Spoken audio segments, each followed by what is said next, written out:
Oh, for a muse of fire that would ascend the brightest heaven of invention, a kingdom for a stage, princes to act, and monarchs to behold the swelling scene.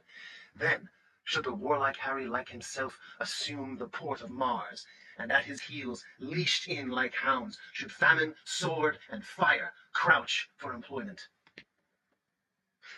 But pardon, gentles all, the flat, unraised spirits that have dared on this unworthy scaffold to bring forth so great an object. Can this cockpit hold the vasty fields of France? Or may we cram within this wooden O the very casks that did affright the air at Agincourt? Oh, pardon, since a crooked figure may in little place attest a million, let us ciphers to this great account on your imaginary forces work.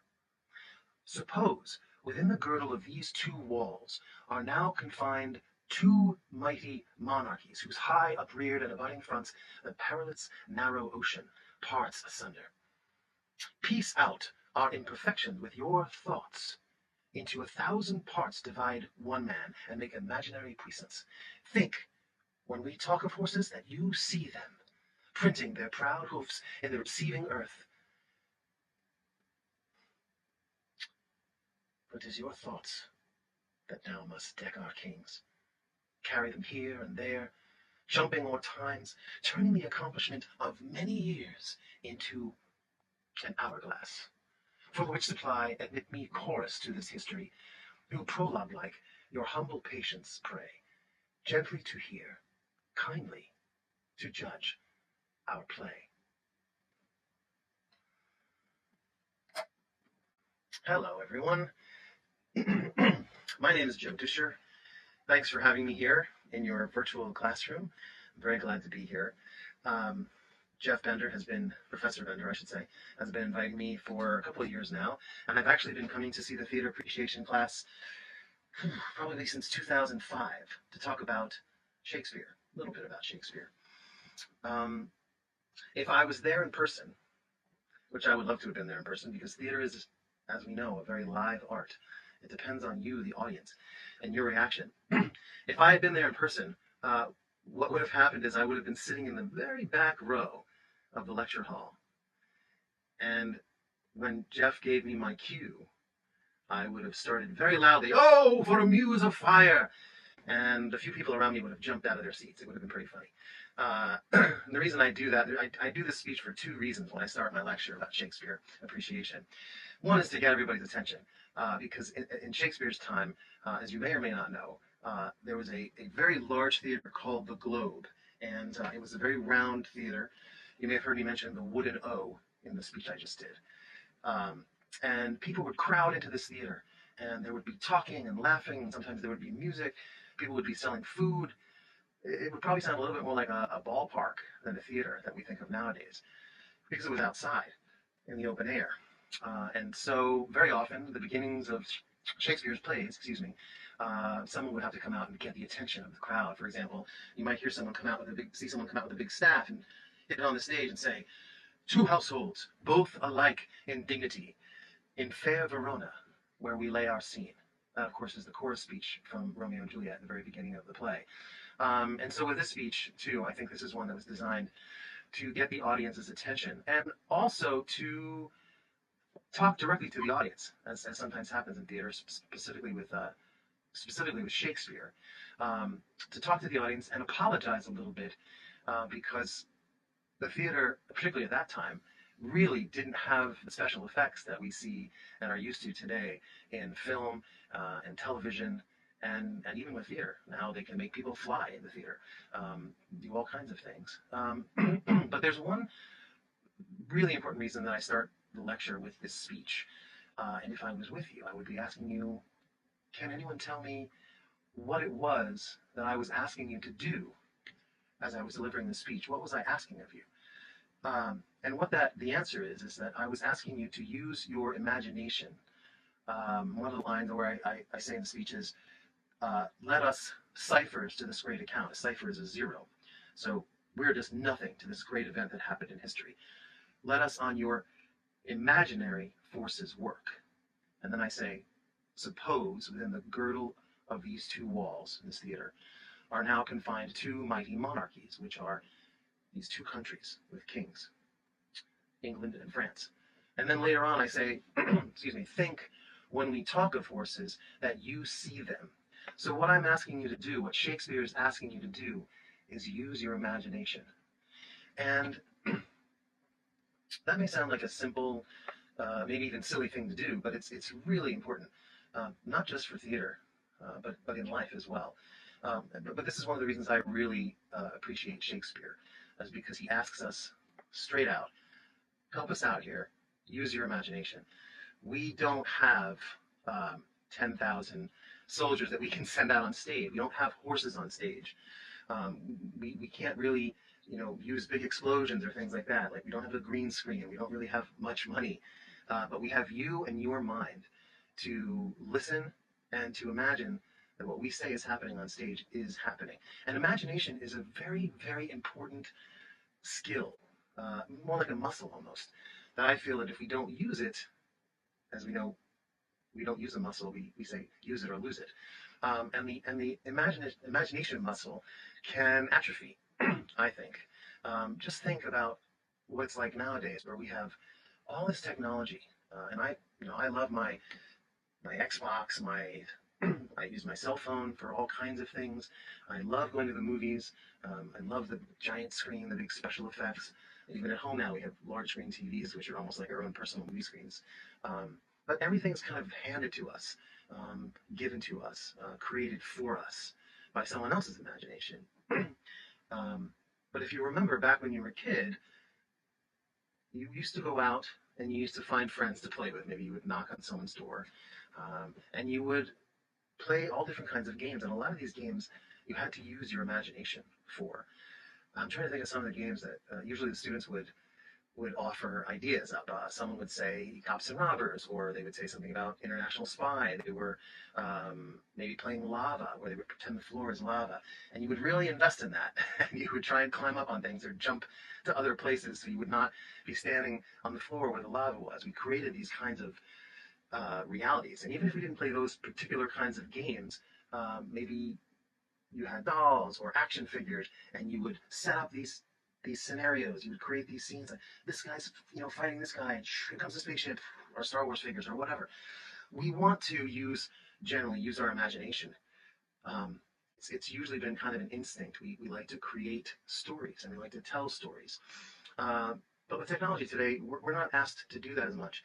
And that's one of the things I really appreciate about Shakespeare, is that he asks us to use our imagination. Now, I said the word appreciate. I didn't say like. I am not here to get you to like Shakespeare. I know lots of people think Shakespeare is really complicated, really difficult, hard to understand.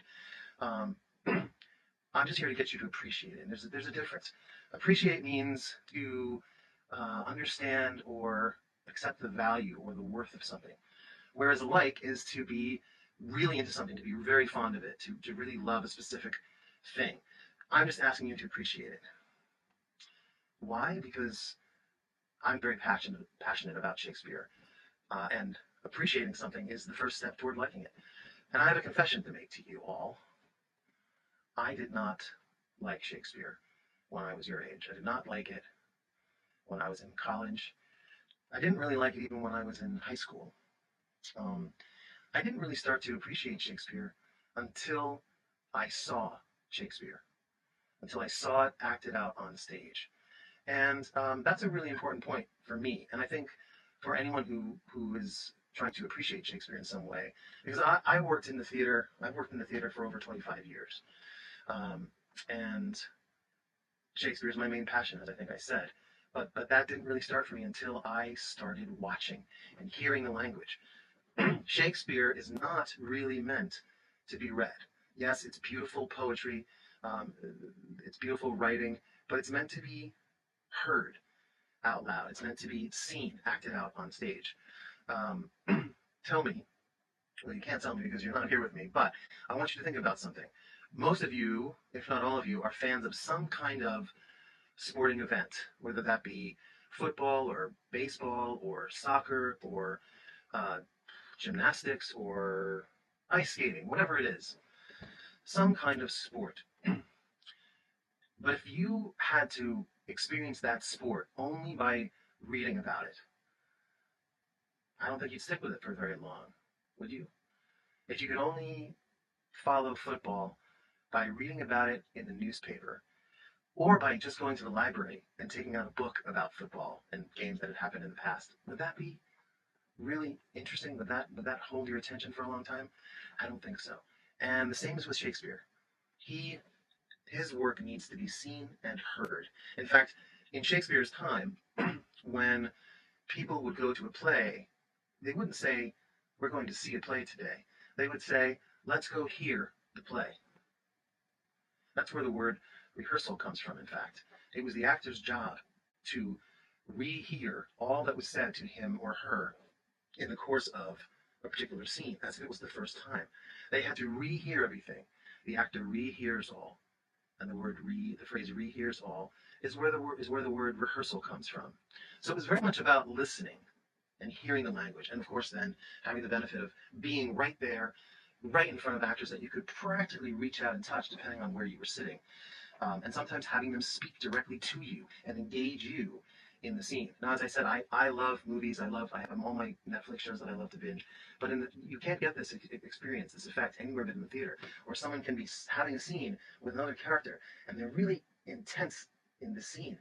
And then one of the characters goes off stage, and the next thing that happens is I, as the other character, turn and start talking to you. Maybe saying something like, "I think that guy's slept with my wife. I'm not sure, but I'm going to get revenge on him because I think he has."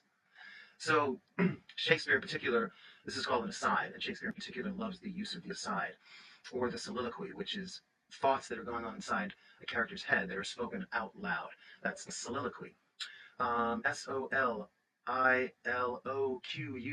is soliloquy.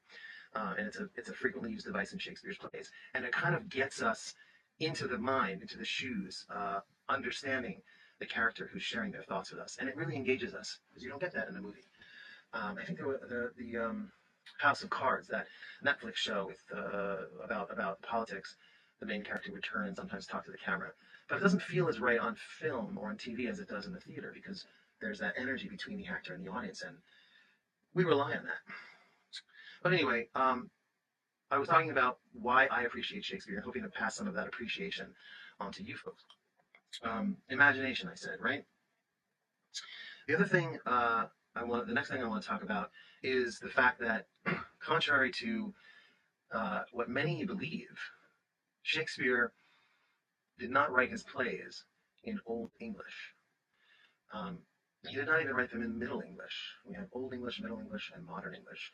And a lot of teachers, no disrespect to teachers, I love teachers, I think it's a noble profession, but in the past, sometimes they have taught that Shakespeare wrote his plays in Old English or Middle English. And if that were true, you would not even understand what we were talking about, what the characters were saying.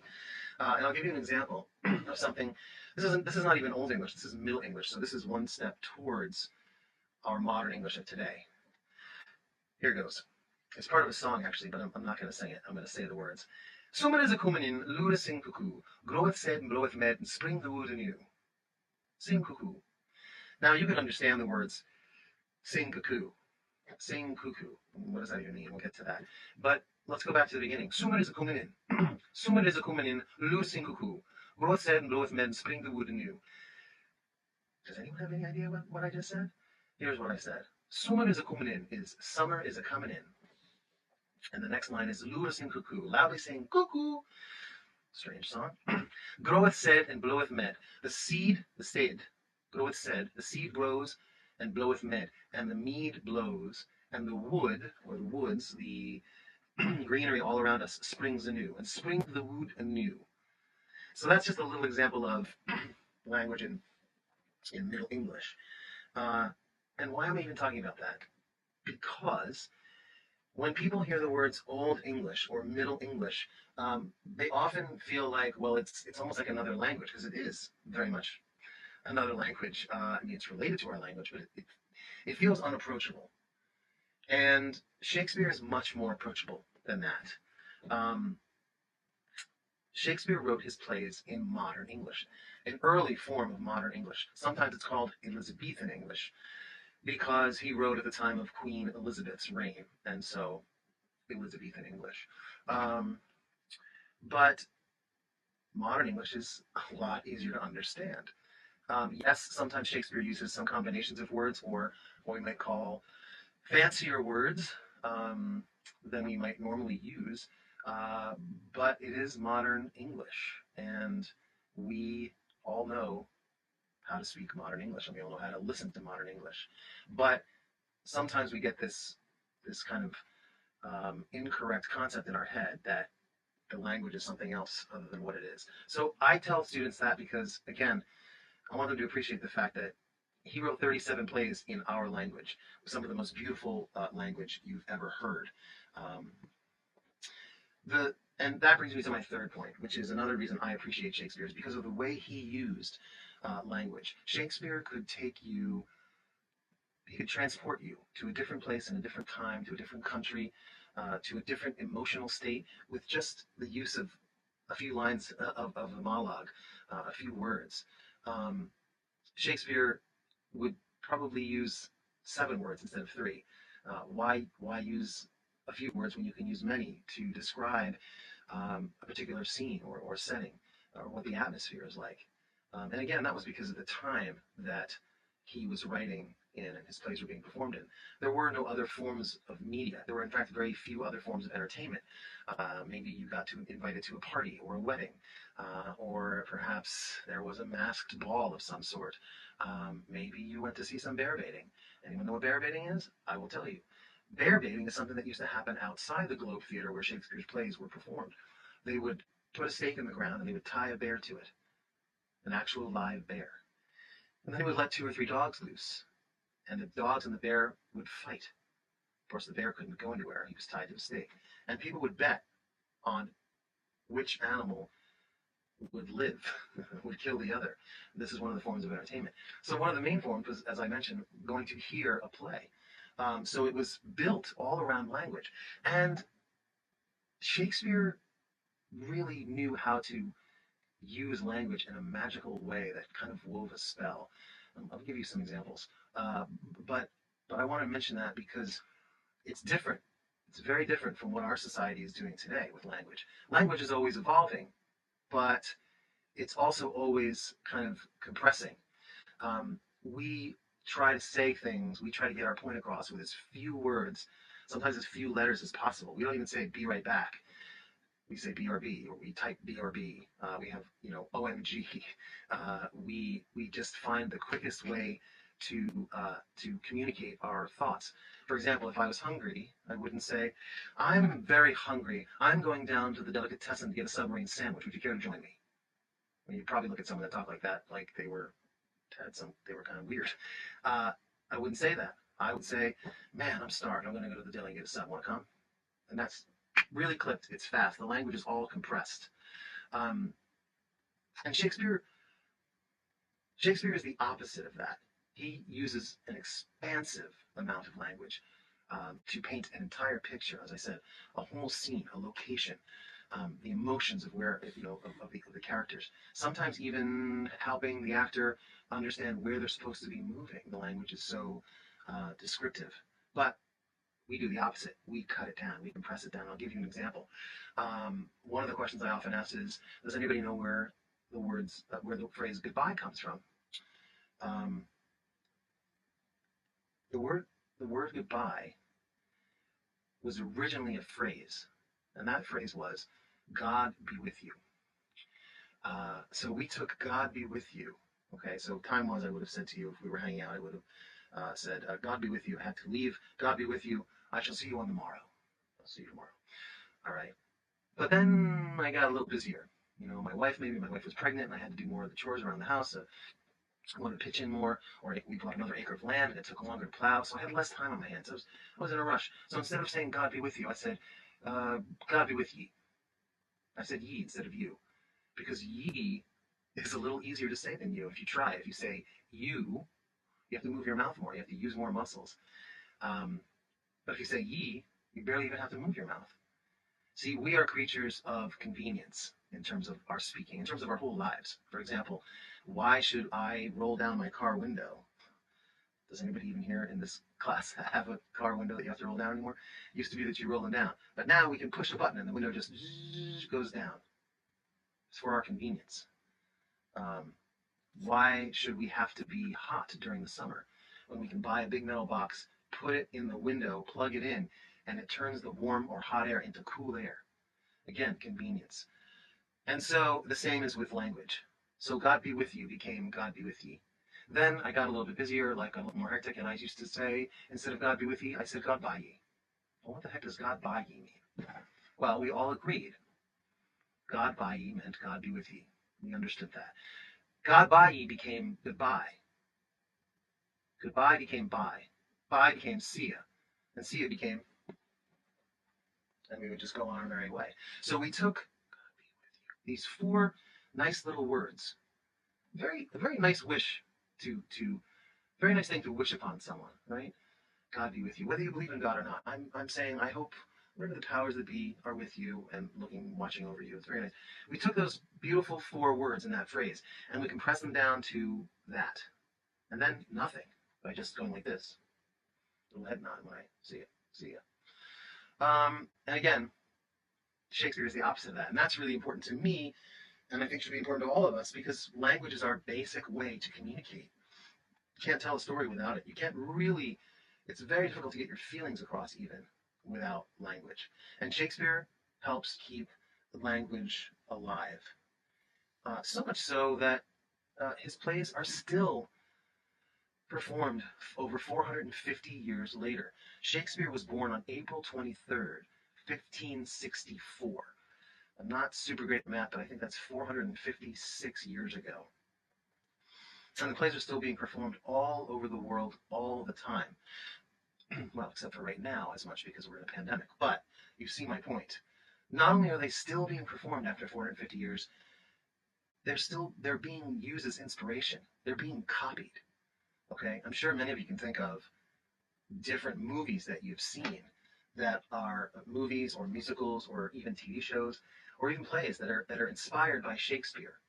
For example, Romeo and Juliet, excuse me, West Side Story, which is inspired by Shakespeare's Romeo and Juliet.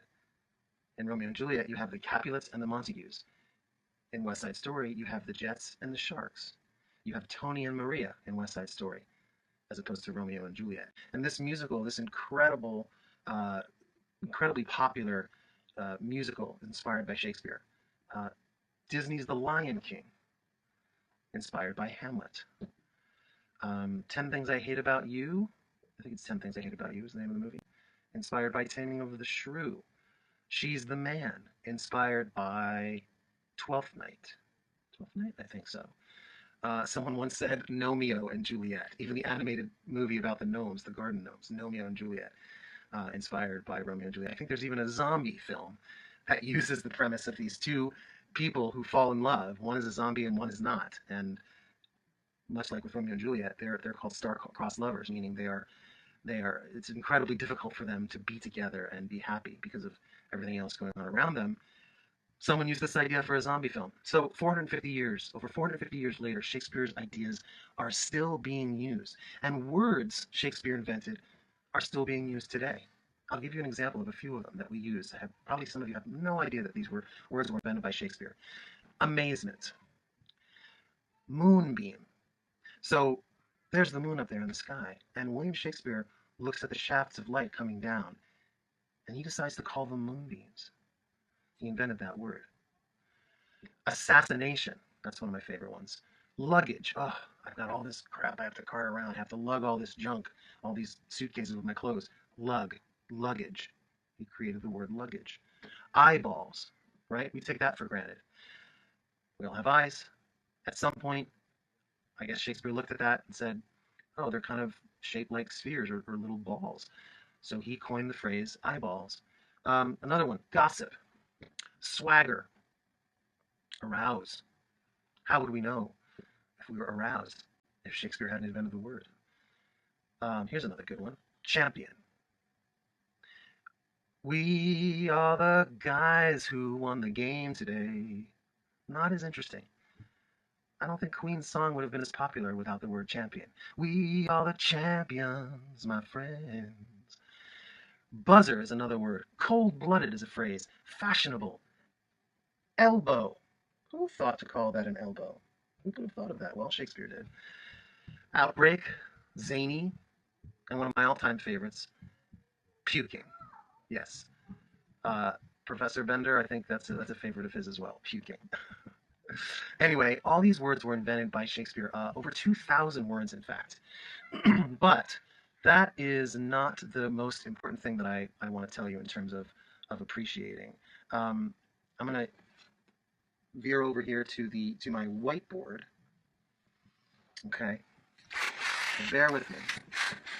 I got a little whiteboard here. I'm going to ask you to follow along with me while I try to write neatly on this board in a way that you can see.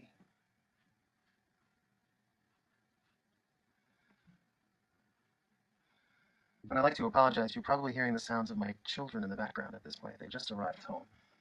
But that's the way it goes in pandemic time. We're all working from home and living at home. So, I'm going to write this line out from Shakespeare. Try to fit this on 2 lines. I think you can all read that. Yes, you can. Okay, but soft, what light through yonder window, I'm not going to make it. Oh well, breaks. But soft, what light through yonder window breaks. That is a line from Romeo and Juliet. Romeo is the one that says the line. Now, the reason I bring this up, this is probably the most important thing I could impart to you in terms of appreciating Shakespeare, particularly for people who say maybe Shakespeare is a little too complex or, it's kind of hard to understand. When we work on plays with professional actors, I'm a director, right? So when I work on a professional play, the first thing we do is we all read through the play, start to finish. After we're done reading through the whole play on the first day of rehearsal, you know what we do? We read through it again. This time, we read through each scene, we stop and start, we discuss each scene, what happens, who's talking to who, what they mean. We'll look at all the lines, because even the professional actors who've been doing this for 10, 20 years, even we, 25, 30 years even, sometimes don't understand every single thing that's being said in a particular moment.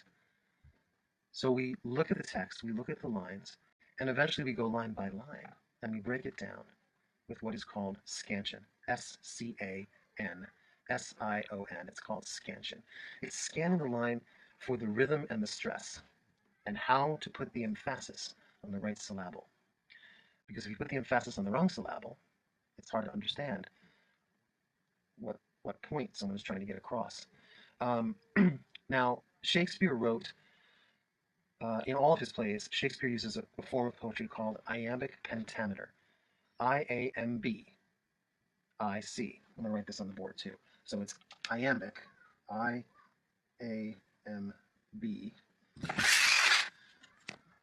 iambic pentameter.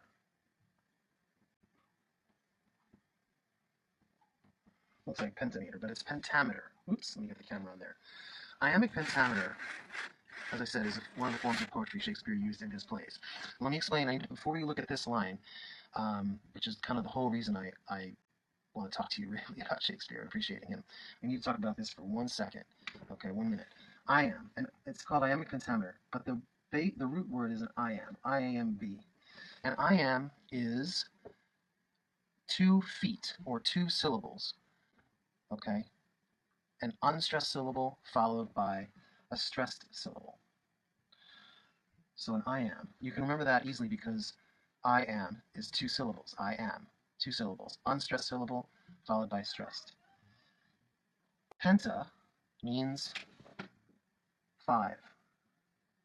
So there are 2 iams in a line of iambic pentameter. There are 5 iams, excuse me. In a line of iambic pentameter, there are 5 iams, and an iam is 2 syllables. That means that a line of iambic pentameter has 10 syllables. Yay, math. That's about as far as I go with math. But it's all I need to know. So what we do with the actors is we go through and we scan a line. We break down the iams. 2 syllables. Where are the first 2 syllables? But soft. Right here. So there we go. What light? There's another iam. What light is another iam. Through yon. This time, might be a little weird, but it breaks the word up. That's okay. It's just the iam. Through yon. Der win. Der win. Do breaks is the last iam. Unstressed syllable followed by a stressed. So how do we note that? Unstressed. I put a little u. Stressed syllable, an accent. The next one, unstressed. Stressed with an accent. Unstressed, stressed with an accent. Unstressed, stressed, unstressed, stressed. Pretty easy, actually, to do unstressed, stress. Not all the lines are perfect iambic pentameter. Sometimes you have lines that start with a stressed syllable. That's called a trochaic line. It's not important for you to know that right now. It's a line that helps get the listener's attention after we do a certain amount of the same kind of rhythm. The unstressed and the stressed. Now, this is a pretty basic line. You wouldn't say, but soft. We're not talking about your butt, right? You'd say, but soft. Then the unstressed is here. What light? But soft. What light? But soft. What light? Through yon, der win, do breaks. So now we know where the emphasis goes on each word. And again, it's a little bit common sense. This is a simpler line. For example, window, right? Stress, unstress. You would never say to somebody, hey, I'm really hot. Could you open the window? Oh no, he hit his baseball through the neighbor's window. No one says window, we say window. So there's a certain amount of this that's common sense. But for the more complicated lines, this kind of scansion helps people understand. Now, as an audience member, you're not going to do this kind of scansion, you're just going to be listening. But when the actor does this, it helps him or her relay the line in a very clear way. If the actor or the actress knows what they're saying, it's a lot easier to relay what they're saying and the meaning of that to the audience. So we do this for a lot of the lines that we go through in Shakespeare. But the really interesting thing about this to me, and the thing that I hope you'll appreciate, is that this unstressed stress, this rhythmic pattern, bum bum bum bum bum bum bum bum bum bum. It's a very specific sound, but soft, what light through yonder window breaks. Bum bum bum bum bum bum bum bum bum bum. Kind of reminds me of a heartbeat. So what I'm saying here is that Shakespeare wrote 38 plays, some people say. 37 to 38 plays, and in those plays, he wrote much of the lines to the beat of the human heart. How freaking cool is that? I've not written any plays. Have you written any plays? He wrote 37, 38 plays. There's a debate on that. But the point is that a lot of these plays are written to the beat of the human heart. You have a heart in your chest that's beating. Otherwise, you're dead. So you already have this rhythm. You have the rhythm of Shakespeare's language, of Shakespeare's iambic pentameter, of his plays. You have the rhythm in your body. It's already there. So if you're living and your heart is beating, you can get Shakespeare. You can understand Shakespeare. Even if you don't understand every single word or every single line, you're going to get the feeling of it. Just like you get a certain kind of response, some kind of feeling, some kind of emotion out of listening to your favorite song. It's got a rhythm to it. So that's there. And if you miss a line or two, so what? When you first went to a football game or a basketball game or whatever it was, did you know all of the signals that were being used? Did you know why everything was happening? Did you know all the rules? No. You watched. And you watched again. And you listened. And if you didn't understand something, you probably turned to your dad or your mom and you said, what does that mean? Why is the ref holding like this? Why is he throwing that flag? Why is he blowing the whistle? What's offsides? What do these things mean? You learned the language of that game. Well, this is Shakespeare's language. But the rhythm of this language, again, is right here in your heart. Okay? So anybody that says to me they can't get Shakespeare, I don't think that's true.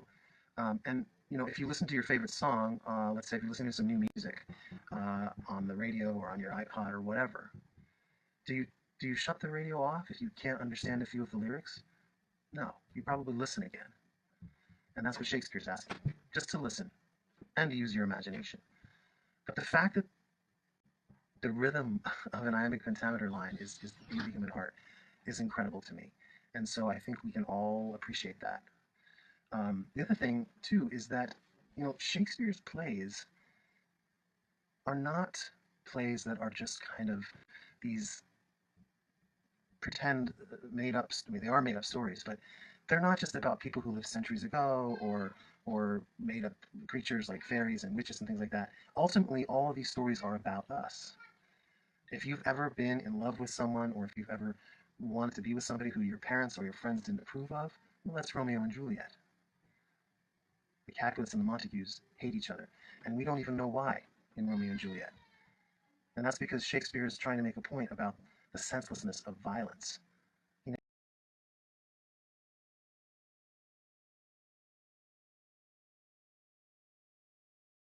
hate each other. They just fight and fight and fight. And people die because of it. Two people that love each other very much. Why? Violence is senseless. Hatred is senseless. I think we can all find examples of that in today's society.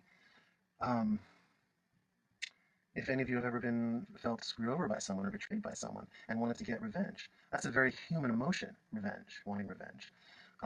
That's Othello. In Shakespeare's play Othello, there's an ensign, or what you might call a low-ranking officer, who is subordinate to Othello, who is a general, and by the way, a black man. So you have a black man in a position of power and a white man who is subservient to him, and this white man is hostile towards the black man. So Shakespeare was also dealing with issues of race, and this was over 400 years ago. I think we all have experienced, or at least we've seen, racism if we have not had the terrible misfortune of experiencing it. But Shakespeare was dealing with these very human issues centuries ago. So these plays are not about long ago, far away things that don't mean anything anymore. These plays are about you and they're about me. They're about what we experience: joy, love, anger, war, hope, family, reputation. And Shakespeare takes us on these incredible journeys with this language. One of the plays I was most recently working on it's called Macbeth. I'm sure a lot of you have heard of that. And we find with Shakespeare a lot of relevance to what we're dealing with today.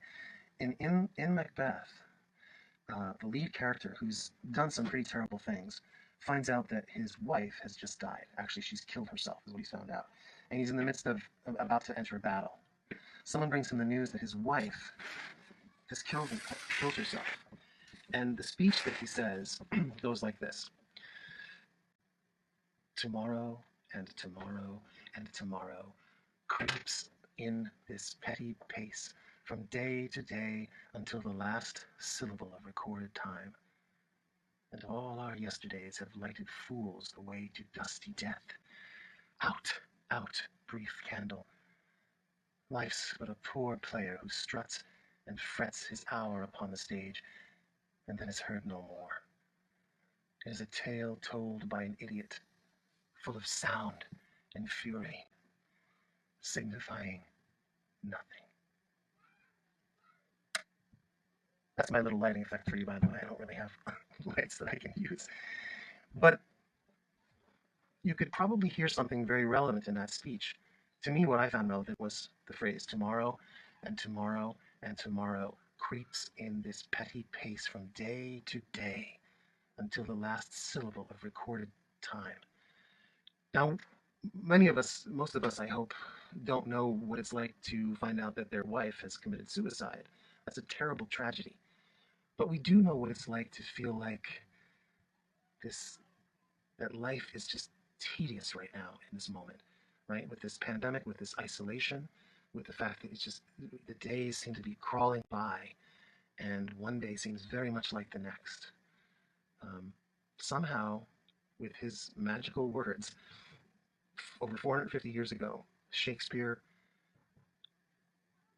wrote these passages that still have relevance today, that we still copy. And you all can understand it. You can not only understand it, you can appreciate it. And maybe if you go see a play, or you go see a couple of plays, you could even come to love it. But whether you do or not, there's no denying that Shakespeare and the rhythm of his language is in you.